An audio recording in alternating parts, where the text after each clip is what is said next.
Warahmatullahi wabarakatuh. Welcome back to this session. Last time we talked about taking note of the fact that there's something that affects our behavior, in that at times you find different people doing similar things, but one person ends up having a more meaningful change in behavior than the other one. And we attributed that to niyyah, intentions. And we say that intentions are very important. Niyyah in Islam is very important because this is what makes you ask yourself questions of why am I doing what I'm doing, how will it benefit, and to what extent will it change the person that I am or you are. So today we are going to talk about motivation. And when we talk of motivation, then motivation really drives our actions. It is motivation that makes us do the things that we do. Yes, we usually say that motivation is not enough if it is not coupled with the practical part of it. But again, that practical part, which is now the behavior changing or the actions that we take, it becomes sort of like null if we really don't know why we are doing it and for what benefit it will have in our lives, how it will transform who we are. So at times we do things like the way a robot would. For example, now in Ramadan, as we are saying, we are fasting because Ramadan has come and we have to fast.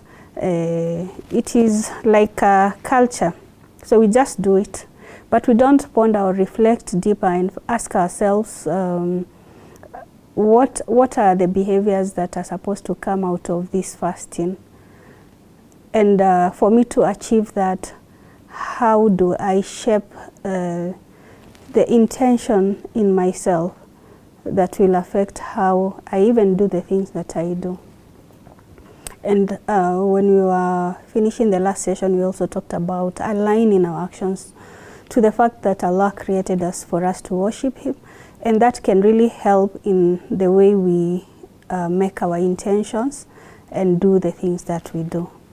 So when we talk of motivation, we say that motivation, it is the intention inside of ourselves that drives the things that we do. And when we look at the motivation, there is what comes from within ourselves, and there is also what that comes from out of ourselves. So for instance, when we talk of fasting, because I have been told by my mom to fast. Fasting because I'm a Muslim, and if I go to work and people see me eating, they'll wonder, why am I fasting? Or maybe I want to stop a certain behavior, which is a behavior that I was found by someone doing something wrong, maybe someone of authority like my parents. If it's in school, the dean or lecturer or the teachers. So they told me to stop doing what I'm doing. Of course, I know if I don't do, maybe I'll be punished. There'll be consequences. So that is motivation that is outside of myself or of yourself. Because if, for example, when these people are not around, will I go back to doing the behavior that I was told not to do? If my mom is not around, will I maybe watch a program that she told me not to watch? So there is motivation that comes from within, and there is motivation that comes from outside of ourselves. And the issue with whether it comes from ourselves, what we call intrinsic, just a complicated name that means inside, from inside, and extrinsic is from outside. So if it comes from outside me, it's because I'm being pushed. So it means I might not be able to sustain that behavior when that person who pushes me to do it is not there. Does it mean it is bad to have extrinsic motivation or motivation that comes from outside of me? No, it's not bad, because eventually over time when you practice something, it forms a behavior, and maybe as you continue doing that, you might be able to reflect and change completely, and even maybe turn it to something that is within yourself. You see the point. But most of the times you find that if you don't get to that part of reflecting as to why am I being told to do this, why am I being told to stop using drugs because it's going to affect me in this way or that way, why am I being told not to gossip because it is going to affect me and the person I'm gossiping about in this way or that way. So motivation from outside of myself is important, but at times it has the effect of, if someone doesn't reflect or think deeper, they might not really see the point as to why they should not do that thing or stop doing that thing if the person who pushes them to do it is not here. But if it comes from inside of you, and I would really want to now connect this to Ramadan. We fast even when no one is there to see. No one can know if we're fasting or not for real. It's only Allah who knows. So you see, if we can use Ramadan, take advantage of Ramadan to reflect and change our intentions and our motivations of doing things, so that the behavior that we want to change becomes more meaningful, becomes something that we can sustain even afterwards, then we can use, because Ramadan shows us it is possible for you to do something out of yourself, within your own heart, because you're able to fast and no one can for sure say you're fasting or not. It's only you and Allah who knows. So what we are saying is that the call to action is that let us try to use this Ramadan to focus more on our internal intention, reflections, and align our actions to us wanting to do it because we understand why we are doing it, how it will change who we are, so that, and you know, when you change behavior because of your identity as a Muslim, not because of people but because of Allah and because of the hereafter, then you find that you are able to become a better person. So this intention is supposed to make you a better person. So when you're doing something, you become a better person. For example, if you are a reckless person, now you become a more responsible person because you've talked to yourself within yourself and said, I want to do this because of Allah. I want to change myself because I want to become that better person. Not because other people are doing it, or because this is a time that everyone has to do this or that, or because I'm avoiding punishment and all that. So that is the connection that we really need to take advantage of this Ramadan, and maybe have a bucket list of things we want to change before the Ramadan ends, and tell ourselves, where do I want to see myself? How do I want to transform myself insofar as this particular behavior is concerned? We've given examples. We've given examples of even drugs and substance, simple examples as maybe starting a good habit, like reading habit, maybe reading the Quran. You can start now.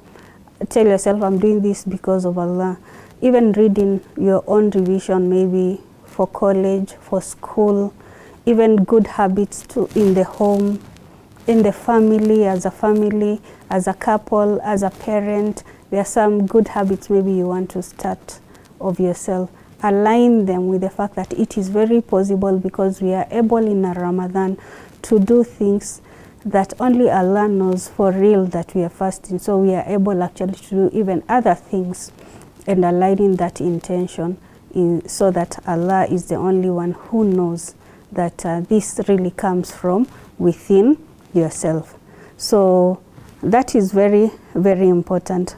So of course there are some factors that influence motivation, such as how we are feeling right now, maybe our state of emotion, what we tell ourselves, and also the environment that we grow up in, or we are in, what surrounds us, okay? The environment that surrounds us. So, for instance, if I'm doing something because I'm scared, like the example I said, you're scared that if you don't finish your homework, then you're going to be punished in school. Or if you don't finish an assignment that you are given by your supervisor at work, then maybe you're going to be deducted some amount, or you're not going to get the commission that was promised that you're going to get. So while fear can motivate you to do something, but at times it can be short-lived. So it's important to be aware of our emotions and how they motivate our intentions. Am I doing it just for this? Or do I want to change the intention so that it becomes also ibadah? As we said, every deed is as per the intention. So if you say you're going to work so that you finish that assignment so that you can be able to feed your family, and you want Allah to make it an ibadah, then it becomes an ibadah. So I think as I am moving, I'm really still emphasizing on the fact that how we can get to meaningful change, our intentions really matter.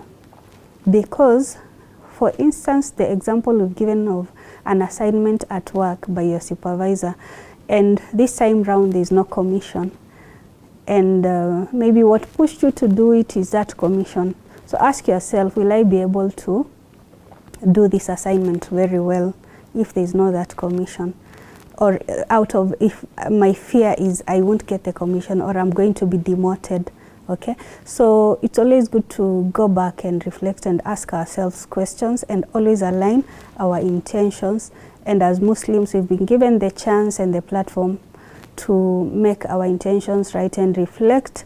And we've been given that example, as I've continually said since we started this series, through the fact that we are able to do things. We are able to fast. No one knows we are fasting but Allah, but we still fast, okay? So that shows you have the capability to be able to also change other things in yourself, if only you have the correct intention and the correct motivation. So here we are saying that Ramadan, let me take an example of even drugs and substance abuse. It is automatic at times.